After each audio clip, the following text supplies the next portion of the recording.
ये क्या है? এই ফুচকা জাল দিদি কি নাম কি? এটার মধ্যে ঝালমুড়ি ফুচকা ভেলপুরি। আচ্ছা আমার তুলে ডালমুড়ি দেন শুনে খাই দিই কিরকম লাগে। আমি খাবো না, খামো নামান তুলে ওটা ধরবেন আপনি। হ্যাঁ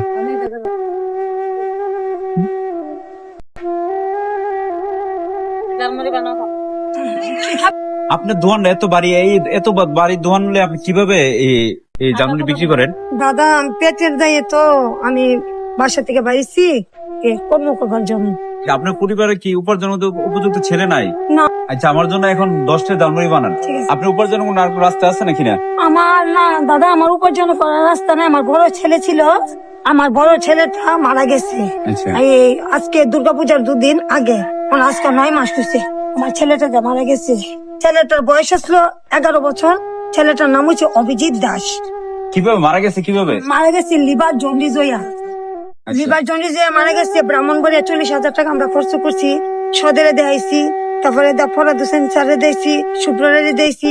পরে ঘাটটা মেডিকেল থাকছি 3 দিন, মানে রোগ ধরা পড়ে না। পরে আমরা ঢাকা মেডিকেল আমাদেরকে নিয়ে গেছে। পরে আমরা এনে আইসুতে আসছিলাম। পরে 2,20,000 টাকা ওইখান থেকে ভাঙ্গে আসছি। পরে রোগ ধরা পড়লো, আমি কান্নাকাটি করি বাড়িতে আইসা। পরে আমার বোনে আমার জিজ্ঞেস করলো তুমি কান্না করো কেন? আমি কই আমার বাবুটা অসুস্থ, আমার বাবুটা মারা গেল, হলো অসুস্থ, কিভাবে কি করুন, বাচ্চারা কি বাঁচাতে পারুন। পরে আমার বোনে বললো যে তুমি ব্যাংকে থেকে টাকা নিয়ে আসো। আমার মানুষের বাড়িতে কাজ করতাম, করে আমি 80,000 টাকা আমার ছিল, ওই টাকাটা দিয়ে আমার ছেলেটারে আমি করছি, চিকিৎসা করছি। দেখেন এত একটা মহিলা মানুষ এসে এত ভারী ওজনের যে মানে পরিশ্রম করতেছে, যারা দেশ এবং প্রশাসন যদি সাহায্য সহযোগিতা করতে চান করতে পারেন। আচ্ছা মনে বলুন 0199096341। আচ্ছা ধন্যবাদ।